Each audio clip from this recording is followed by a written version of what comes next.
Christ Church, it is the fourth Sunday of Advent. All right, you ready to see what's in here? Okay, get ready to make a guess. Django, it's empty. Well, there was supposed to be bread in here. Django, did you sneak something? Oh well, we can still go on. What if we had sandwiches without bread?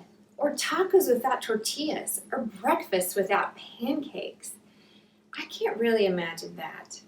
Well, you know, bread's so important. Like, if you have like a light dinner or maybe one that it just wasn't all that great. So what do? Afterward? You mill around in the pantry. You're like looking for that perfect thing to fill your tummy.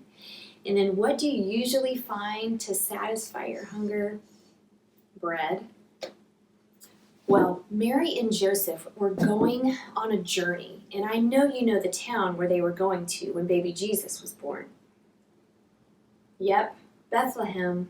Did you know that Bethlehem means house of bread?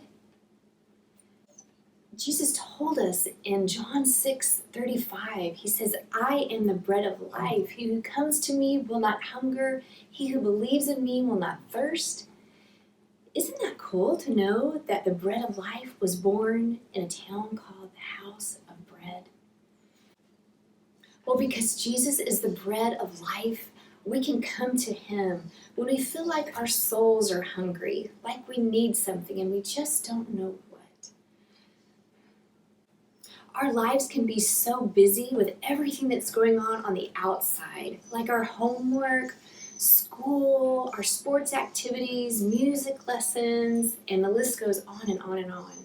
But Jesus asks us to be sure that on the inside, that we are staying close to him.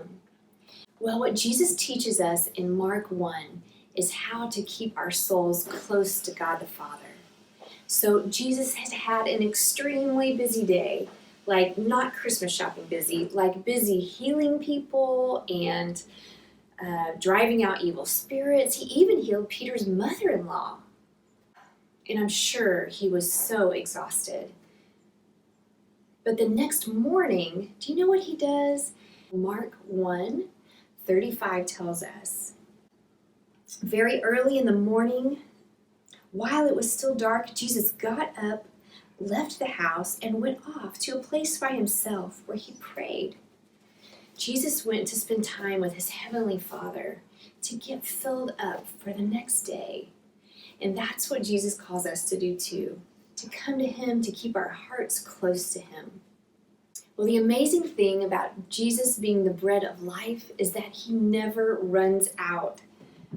His bread basket is never empty.